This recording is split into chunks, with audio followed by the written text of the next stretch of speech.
Hello friends, this is Viraj. What I'll be doing today is I'll be taking you through the PYQs of preamble. Why PYQs? Because PYQs basically are the key to the mind of UPSC.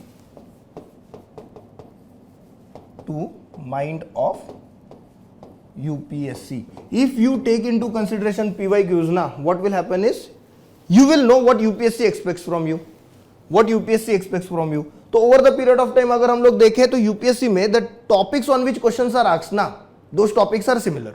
For example, in polity questions are merely asked on 7 to 8 topics. हर साल उसी 7-8 topics पे question आते हैं. Current affairs, that is a different thing. We'll take into consideration that later. But 7 to 8 topics are such जिसमें से हर साल question आएगा. ठीक है. Also what do we see is apart from that topic, the concept on which the question is asked from that topic also remains the same. Alright, it also remains the same. So for these two reasons na, previous year's questions become very important. In fact, previous year question is your best friend. As an aspirant, it is your best friend. ठीक है, second best friend हम लोग है, GS score है, and we'll be there with you, don't worry. So through this particular instrument, that is PYQs, what we will do is we'll try to understand what is important in preamble and what has to be focused on in the preamble. ठीक है, once you understand this, 2 mark पक्का. और ये important topic है. Why? Every alternate year question will be from preamble, and because every alternate year question will be from preamble, 2 marks पक्के तो करने चाहिए ना. ठीक है, उतना distance कम हो जाएगा. Alright, चलो देखते हैं इसलिए what has to be focused upon. PYQs भी देखेंगे, don't worry. ठीक है, we'll look into PYQs also, don't worry about that. So if you take into consideration what has to be covered in preamble में ध्यान किन चीजों पे देना है, तो I will say these 7 things: nature of state, objectives of state, source, date of adoption, justiciability of preamble, amendability of preamble, and whether preamble is part of constitution or not. These 7 things, if you know about preamble, 2 marks पक्का हो गया. ठीक है, now we will take it separately. एक एक करके लेते हैं. Will not get into the details of it. तुम लोगों ने पढ़ लिया है. Now अभी जो मैं बोलूंगा ना, उसके बेसिस पे फिर से जाके फोकस्ड पढ़ाई एक बार करना preamble की.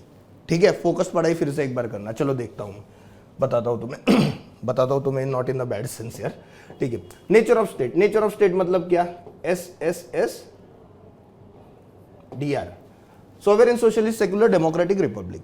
Alright, this are characteristic features of India. ठीक है, Indian state. You have to know them. You have to know their core meaning first and foremost. Core meaning you have to know, and apart from core meaning, what you have to know in Indian context, how that meaning applies. For example, secularism of the West is a bit different from secularism of India. So you have to know the core meaning of secularism and how secularism as is thought about in the Indian constitution, what is it? What is the meaning of that? वो आपको मालूम होना चाहिए. And it is with respect to every term. ठीक है. Then we come to objectives of preamble. अब objectives क्या है? फर्स्ट स्ट्रैंजा के बाद, preamble के फर्स्ट स्ट्रैंजा के बाद जो 3-4 चीजें लिखी हुई है ना, those are objectives. Those 3-4 noble things that are objectives. For example, justice. For example, liberty. For example, equality. ठीक है, fraternity भी है इसमें. This is what Indian state will achieve through our constitution. Hence this particular terms are important. ठीक है, what is important in them? Knowing what those terms are and then their dimensions. For example, when we say justice, preamble talks about social, economic and political justice. So you have to know what social, economic and political justice is. उसका मतलब क्या है? Meaning of these terms that you have to understand. Also, where in the Indian constitution provisions with respect to their implementations are. For example, socio-economic justice कहाँ पे मिलेगा अपने को? Social and economic justice, DPSP. Political justice, fundamental rights. बस इतना याद रखना है. All right.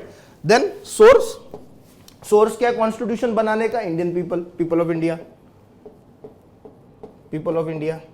ये तो easy है. People of India have made the constitution through the representatives in Constituent Assembly. Date of adoption, कौन से दिन Indian Constitution was adopted? 26 November 1949. याद रह जाएगा ना। देखो दो डेट है, one on which it was adopted, one on which it was enforce. Adoption का date is written in the preamble, enforcement का date is not written in the preamble. Alright, then justiciability, whether you can go to the court of law and say preamble में ये लिखा हुआ है, मुझे ये provide करो। प्रियम्बल में जस्टिस लिखा हुआ है, मुझे जस्टिस प्रोवाइड करो, नहीं होगा। ठीक है, that means preamble is not justiciable. ठीक है, that you have to remember. Amendability and part of constitution, whether preamble is part of constitution. ठीक है, क्या प्रियम्बल को अमेंड किया जा सकता है, and yes to what limit. ठीक है, and second is whether preamble is part of constitution or not, whether preamble is part of constitution or not. ये दो चीजें देखनी है। अब इसमें है ना, you know the answer to it, preamble is part of constitution and it can be amended also, you also know the limitations, I know that. इसमें है ना, please remember the case law also.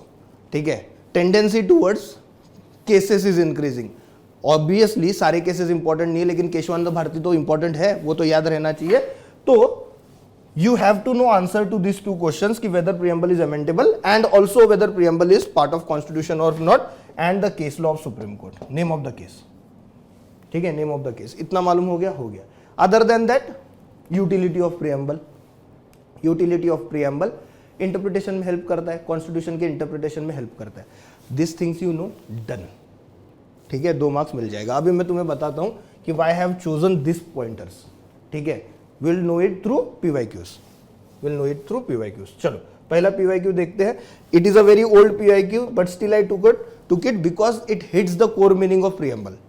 All right, it hits the core necessity of preamble, all right, or the core identity of preamble itself, and this type of questions are been asked. तो हो सकता है it will be this particular information will come back maybe in some other wording or maybe in some other pattern, but there is a possibility of this particular information being asked. क्या है? The mind of makers of the Constitution of India is reflected in which of the following? Obviously preamble. ठीक है, obviously it is preamble.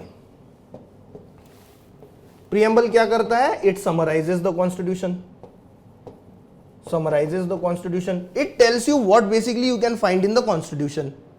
ठीक है, even Gravelin Austin has stated it. All right, with respect to other provisions, what do we say? They are specific provisions, they are specific provisions. They create claim or liability on the citizens of India, claims or liability on citizens of India. For example, fundamental rights, ये तो rights दे रहा है ना, वो specific provision है कि ये तुम्हारे fundamental rights है। ठीक है, तो it does not in a way summarize or reflect the mind. Reflection of the mind मतलब reflection of the whole constitution, what constitution wants to speak to you. This can happen only through preamble, not through any specific provision. All right, चलो आगे बढ़ते हैं। This is basic information, but even then if there is a problem then don't feel bad, it's okay, हो जाता है कभी कभी। I think now you have got it. Then we come to the second question, economic justice, the objectives, one of the objectives of constitution has been, okay, I'll read it again. Economic justice, the objectives of the constitution has been as one of Indian provided in, ठीक है, तो economic, basically it is asking economic justice where it has been provided. That is what the question is asking. ठीक है, in Indian context or in Indian constitution where has been economic justice been provided. तो first option is preamble and fundamental rights. देखो fundamental rights है ना, fundamental rights they orient towards political justice, political justice. ठीक है, they do not orient towards economic justice. All right. Second, preamble and directive principles of state policy. All right. Now this particular option is the most correct one, Why? Because first and foremost in preamble economic justice is been mentioned, economic justice mentioned है। अब उस economic justice को achieve करना है ना, that has been mentioned in DPSP, that basically has been mentioned in DPSP. देखो DPSP will take care of 2 types of justice, social and economic, all right, and it will try to provide a way through which this can be achieved। ठीक है, hence our option will be B। सी वाले में fundamental rights आ जाता है, we have already discuss, fundamental rights are for political justice. अब तुम लोग मुझे बताओगे in comment section, you people will tell me in the comment section now what is political justice, what is economic justice and what is social justice. You have to tell me All right, what is economic justice, political justice and social justice? Moving on to the next question, guys. Moving on to the next question.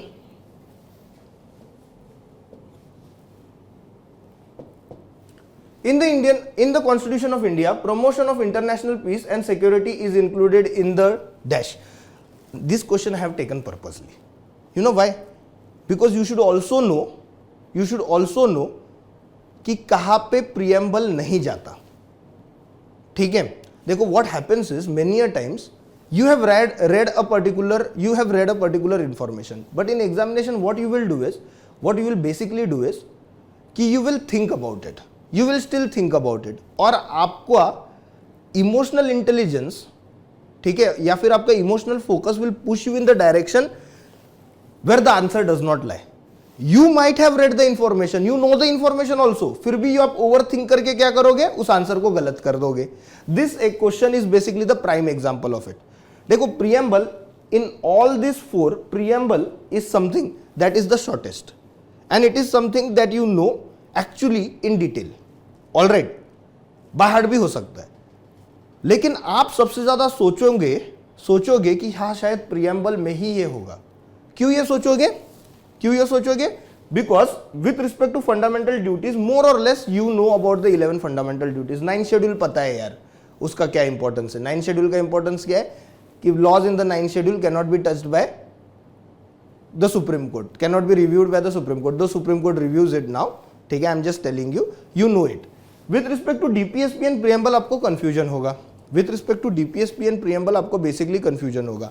ठीक है, now with respect to DPSP ना, you may not attempt DPSP even if it is a DPSP. You may not attempt DPSP क्योंकि आपके दिमाग में आएगा यार DPSP में तो वो चीजें हैं that are for the welfare of Indian people, socio economic justice. International peace is not directly connected to socio economic justice, right? So what you will do is you will avoid DPSP and you will mark preamble as the answer. ठीक है, कोई connection बिठा दोगे और बोलेगे हाँ preamble might be the right answer. ठीक है, sovereignty के साथ कनेक्शन बिठा दोगे. I have an example of a student जिसने ये आंसर sovereignty के बेसिस पे preamble के लिए मार्क किया हुआ है. बिकॉज sovereignty है तो इंटरनेशनल पीस बनाना या नहीं बनाया हमारी मर्जी. ठीक है, उस तरह से उसने लॉजिक लगा के what he did was he marked A as the answer. The answer is not A. Preamble में टर्म्स स्पेसिफिक है और उन टर्म्स का स्पेसिफिक मीनिंग है, इंडियन कंटेक्स्ट में भी स्पेसिफिक मीनिंग है. So don't overthink and get into a zone that is basically not correct. यहाँ पे answer is DPSP not preamble. I took it up because many students in this particular year they marked preamble as the answer which was wrong. Alright, it is a DPSP, maintaining international peace is a DPSP under article 51. Alright, तो जो चीजें नहीं है उसे imagine मत करना, overthink मत करना. Stay calm in examination hall. सबसे बड़ा मंत्र वही है पास करने का UPSC, stay calm in examination hall. Okay, then we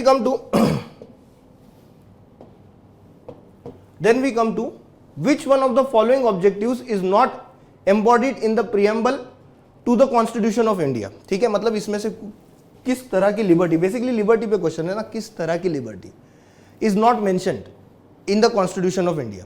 तो देखो मैंने बोला था ना, with respect to objectives you have to know the core meaning. तो you have to basically know the meaning of liberty. What is meaning of liberty? Absence of restraint, that is liberty. Absence of restraint is liberty. ठीक है, and you have to also know the dimensions of liberty. तो Indian preamble में, Indian constitution के preamble में ना, you will find that the dimensions of liberty are liberty of thought, liberty of expression and liberty of belief. Economic liberty is not mentioned. Economic liberty basically is not mentioned in the preamble. Alright, it is not mentioned in the preamble. Do we have economic liberty? Yes, we do have economic liberty. Fundamental rights में है ना, right? Freedom to choose a profession with limitations of course, but that is economic liberty. But is it written in the preamble? No, it is not written in the preamble. With respect to liberty, we have 3 dimensions of it. बस, ठीक है. Again, यहाँ पे overthink नहीं करना है. All right, what you have read is sufficient enough. What you have read is sufficient enough. All right, moving on to the next question. Okay.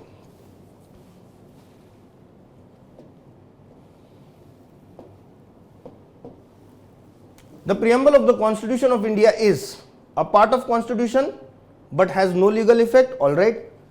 not a part of constitution and has no legal effect either. Okay, a part of constitution and has same legal effect as any other part. All right, a part of constitution but has no legal effect independently of other parts. Now यहाँ पे ना देखो, it is part of constitution that we know. ठीक है, it is part of constitution that we know. ये तो preliminary information है. Why? Because we know what was said by Supreme Court in Kesavananda Bharati case. ठीक है, केशवानंद भारती केस भाई बहुत जरूरी है, उसके अलग अलग डायमेंशन है. प्रियम्बल के प्रीलिम्स के पॉइंट ऑफ व्यू से एक डायमेंशन उसका है, इट इज कि preamble is part of constitution. पहली बार supreme court decided preamble is not part of constitution in Berubari case.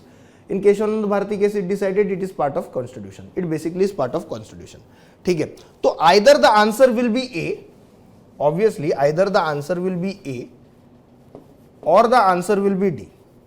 ठीक है, अब इसमें ना थोड़ा सा डीप में जाने की जरूरत है, थोड़ा सा डीप में जाने की जरूरत है. Can preamble never be taken into consideration by the court? नहीं. देखो, हैज नो लीगल इफेक्ट का मतलब है never taken into consideration, never taken into consideration.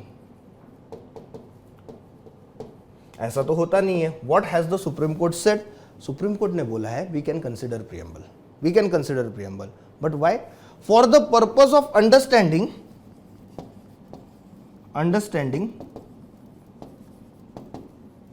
Provisions of constitution. मतलब देखो, प्रियम्बल में जो लिखा है ना, प्रियम्बल में जो लिखा है ना, for that purpose we will not look into preamble. Only for the purpose of knowing what is written or only for the purpose of providing what is written in the preamble, we will not look into the preamble. But अगर कहीं और समझने में problem आ रही है कि what that provision is, तो in that case what we will do is we will link that provision to the preamble and then try to find the true meaning of it. तो preamble can be taken into legal consideration but not independently in connection with some provision or the other. है ना, with some provision of the other. Not such a drastic example as such. Simple है, सिर्फ वहां पे ना कामली सोचने की जरूरत है. Other thing, what does it show?